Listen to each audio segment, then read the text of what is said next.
Thomas Gérard. Il y a un an, à la sortie de l'école, j'ai eu la chance de rencontrer Mathieu, Thibaut et Laurent et de rejoindre le projet Actimos. Donc Actimos, c'est l'entreprise et le premier produit qui a été sorti, c'est Wipolo. Alors pour parler de Wipolo, on va devoir parler un petit peu de voyage pour commencer.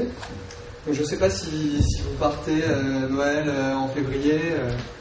En tout cas, quoi qu'il arrive, si vous voulez profiter des pistes de ski, profiter du soleil, il va falloir que vous attrapiez votre avion, que vous trouviez votre hôtel, vous puissiez trouver votre agence de location de voiture.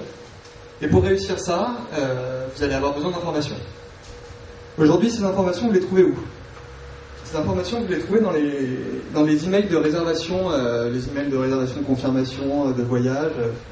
Alors ces emails, ils sont très mal structurés, on a du mal à trouver les informations, il y a plein de publicités à l'intérieur. Typiquement l'email Expedia, 4 pages, alors on l'imprime. En vrai, on n'a besoin que de l'adresse de l'hôtel. Problème de ces emails, c'est aussi la multitude des prestataires. Si avec un type d'email, bon, on commence à apprendre à savoir où sont les informations, mais là, chaque prestataire de voyage a des emails différents. Et finalement, on se retrouve à partir en voyage avec d'énormes dossiers voyage où on a imprimé tout ce qu'on veut et ce qu'on ne veut pas. Donc 10, 20 pages. Donc il y a 2 ans, avec l'arrivée des smartphones et le développement du voyage en ligne, on s'est dit qu'il y avait quelque chose à faire pour simplifier tout ça pour les voyageurs, en structurant tout ça et en centralisant toutes les informations de voyage pour les mettre sur le smartphone. Et après un an de travail, est sortie la première application Wipolo en octobre 2009. Alors 3 grandes missions pour Wipolo. La première, c'est structurer l'itinéraire. On va prendre un exemple tout de suite. Donc Pascal qui habite à Lyon et qui va passer les fêtes de Noël à New York. Donc Pascal, il va réserver un train sur Voyage SNCF pour faire Lyon-Paris. Ensuite un vol sur Air France pour faire Paris-New York. Ensuite un hôtel, on va dire sur booking.com. Et puis il va réserver une voiture à Vis par exemple. Nous, ce qu'on va faire, c'est qu'on va lui structurer son itinéraire. Ça veut dire qu'on va décomposer son itinéraire en petites briques, des petites briques de voyage dans lesquelles il va pouvoir retrouver toutes les informations nécessaires pour voyager simplement et facilement. Exemple, la brique vol, qui va être son vol Paris-New York. Il va retrouver l'heure de départ, le numéro d'étiquette, le terminal de départ, le terminal d'arrivée, toutes les informations utiles. Deuxième mission, c'est agréger des flux. Alors maintenant, on sait que Pascal, il va à New York, et il y va pour Noël. On va pouvoir lui apporter la météo, on va lui apporter le cours du dollar, quelle heure il est à New York, l'indicatif téléphonique des États-Unis. En fait, on lui fait gagner du temps en lui apportant des flux contextuels à son voyage. Troisième mission, c'est partager. En fait, à l'aéroport de New York, il y a les amis de Pascal qui vont venir l'attendre pour le chercher. Alors, il faut qu'ils leur disent quoi, à quelle heure il arrive, quel jour il arrive, auquel terminal. Bon, finalement, en un clic sur Wipolo, il lui partage toutes ces informations de voyage. Et puis Pascal, c'est la première fois qu'il va aux États-Unis, donc il a un peu envie de le dire à tous ses amis sur Facebook et sur Twitter aussi. Là, pareil. Hop, en un clic, il partage une fiche voyage sur Facebook et sur Twitter. Alors, un peu plus concrètement, ça donne quoi l'application? Parce qu'elle existe, elle marche. Quand on arrive, on a une vision de tous ces voyages. Ensuite, hop, on peut rentrer dans un voyage. Une fois qu'on est rentré dans un voyage, on peut rentrer dans un segment de voyage. Et là, on retrouve toutes les informations.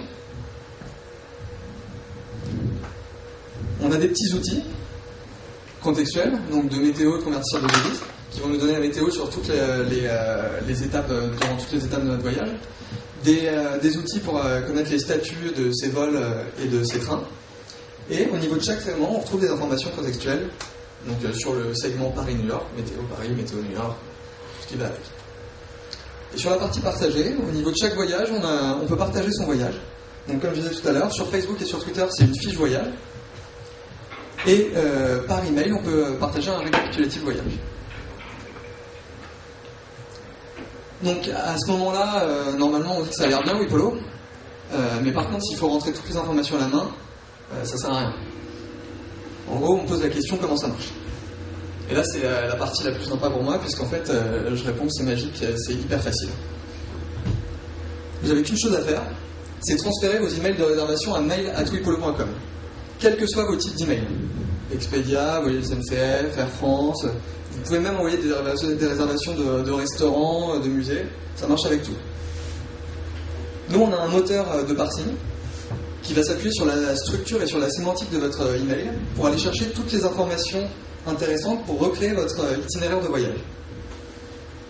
Et une fois que vous avez tout ça, vous partez en voyage sereinement, avec toutes vos informations de voyage, des flux contextuels agrégés et la possibilité de partager votre voyage. Alors, avec l'expérience de Laurent et Thibaut dans les réseaux sociaux et la plateforme qu'on a construite, on s'est aperçu qu'il y avait quelque chose à faire pour remettre ce qu'on appelle un peu la surcouche sociale dans le monde du voyage. Et c'est sur ça qu'on est en train de travailler aujourd'hui et qui devrait arriver très bientôt en ligne. En gros, où vont être mes amis. Bon, le business model rapidement. Trois grands axes pour le business model. Donc le premier, c'est l'abonnement. Donc les applications WePolo sont gratuites. Et ensuite, on peut s'abonner au service temps réel.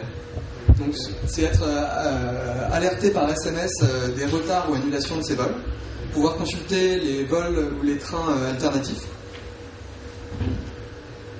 Deuxième partie, c'est le sponsoring.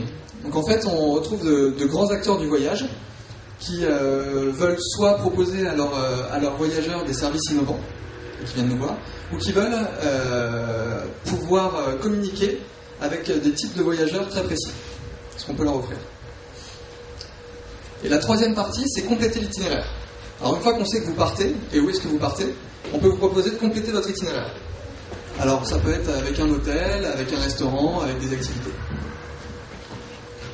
Bon, et puis si vous n'êtes pas convaincu, je pense que le plus simple, c'est que vous envoyez un email à mail@wepolo.com pour découvrir tout ce que WePolo peut faire pour vous. Donc l'application est disponible sur iPhone, sur Windows Phone 7 et sur Samsung Bada. À la fin de l'année, elle sera disponible sur BlackBerry et sur Android. Et il y a surtout un site web qui est accessible pour tout le monde et qui vous permettra, même si vous n'avez pas de smartphone, d'aller vous imprimer votre récapitulatif voyage pour avoir tout sur une seule feuille au moins. Voilà, donc pour conclure, c'est le premier service qui est vraiment centré sur le voyageur. C'est-à-dire, on envoie toutes ces réservations. On peut réserver et voyager comme on veut, c'est pas notre problème.